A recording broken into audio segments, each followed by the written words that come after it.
Most players quit Block Tales right after finishing a story because they get lost. They don't know what to do next. When the game doesn't tell them the direction they're supposed to go, they get confused. But after over 100 hours, I've discovered everything this game has to offer, from fully achieving 100% completion to creative ways to replay the game that offers a fresh, new experience. So if you thought that you were done with the game, trust me, there's so much you missed out on, and I'm sure by the end of this, you'll be immediately logging back on with a goal in mind. Now, before we get into everything, I highly suggest exploring what I would consider this game's side content. Side content is the most fun and rewarding thing you can do after the story, and is a compromise for those who don't want to spend hours finding every nook and cranny, or who simply don't have the time to do so. Side content would include all the secret bosses, badge hunting, and the Pit of 100 Trials. The secret bosses are by far the best and unique challenges you should go out of your way to do. Each chapter has one, and it's made to be significantly harder than the final boss of their respective chapter, whilst keeping the theme and difficulty relevant to the current segment of the game. Each is hidden and expected to be fought after the chapter's story is completed. So, for all of you who found the final boss underwhelming, or simply want more intense combat, this is the next challenge on your agenda. Speaking of combat, the Pit of 100 Trials is the best way to re-encounter enemies from each chapter in an awesome gauntlet of 9 waves, with progressively more difficult enemies, and concluding with 3 boss waves. The rewards are definitely worth it, and it serves as a great challenge for those who enjoy strategy and the dodging system that this game is known for. Finally, for this category is badge hunting. Pretty simple, but it's very intriguing and amusing.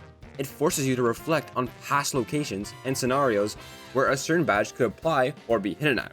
It's a great goal to work towards, collecting all of them, and is amazing for casual players or people who simply love to explore. If you do end up doing this, I highly encourage you to not look up the answer and figure it out yourself. Trust me, it's a whole lot more fun, rewarding, and memorable.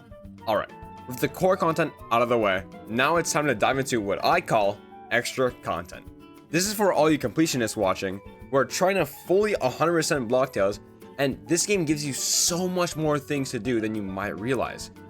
There's so many things to deep dive into, but one of the most forgotten things is the journal. Now, it might not ring any bells at all, since it's not very useful, filling the role of a collection. But with the journal, players can view all the enemies they've bested and many useful properties unique to that encounter. The amount defeated and their level is also displayed, which I personally didn't even know was a thing. Little fun fact about levels is that bosses don't have one, but it doesn't seem to affect gameplay at all. The journal also lists every item, card, sword, cooking recipes, and how many bucks you've collected, while also explaining their effects. Additionally, it displays the total number to achieve, allowing you to track your progress. One very useful thing about the journal is it displays the max amount of each individual card can be gathered. So cards like Anti-Up only have a max of 1, but others like Feel Fine have a max of 5. Getting the total amount of each card is a whole new task on its own, and forces you to look through every shop and enemy who could potentially be holding the card you're missing. This is by far the most consuming content the game has to offer, but can be intriguing for collectors. I have personally had a lot of fun doing so and hunting every single enemy who is hiding that card, although it's a bit luck-based. One important factor to consider, however, is that some cards have a higher capacity than the amount you can actually find. This might sound a bit confusing, but a clear example of this is Rocket Man, since according to the journal, you can have a max of 2, but only 1 is currently available, being at the second bookshop. Now, onto my personal favorite thing to do, and that is replaying the game. And I know, I get it. That might seem like a very daunting task, since you don't want to lose all those hours of progress. But that's not the right way to look at it. It's the complete opposite, actually.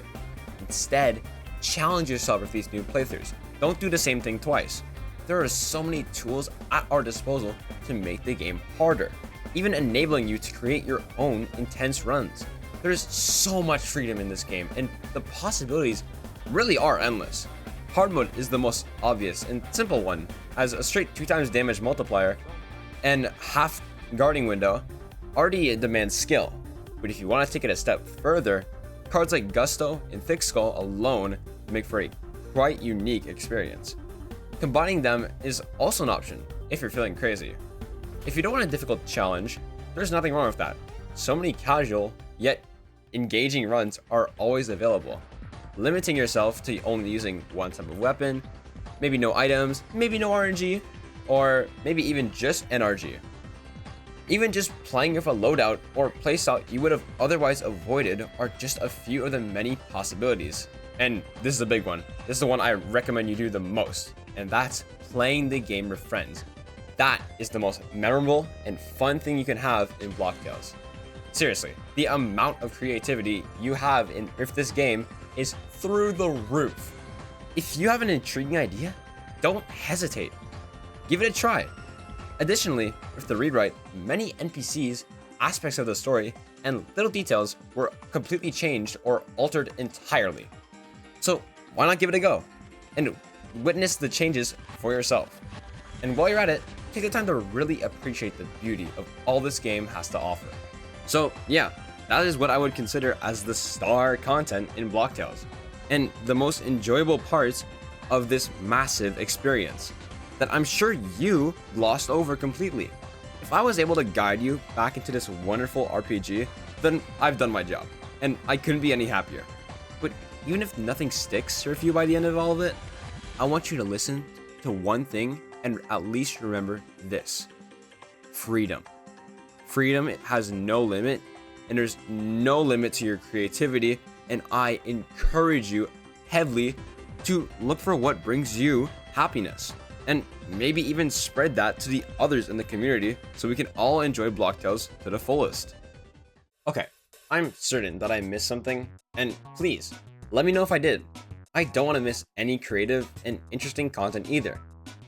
Well, that just about wraps up the video. I really do hope I could help you out, and even if you didn't gain anything from this video, I bet that from everything that was said, I definitely made you reflect on all your great memories created from this game. And maybe that alone could give you a reason to return to Block Tales. Finally, I hope you enjoyed my big project.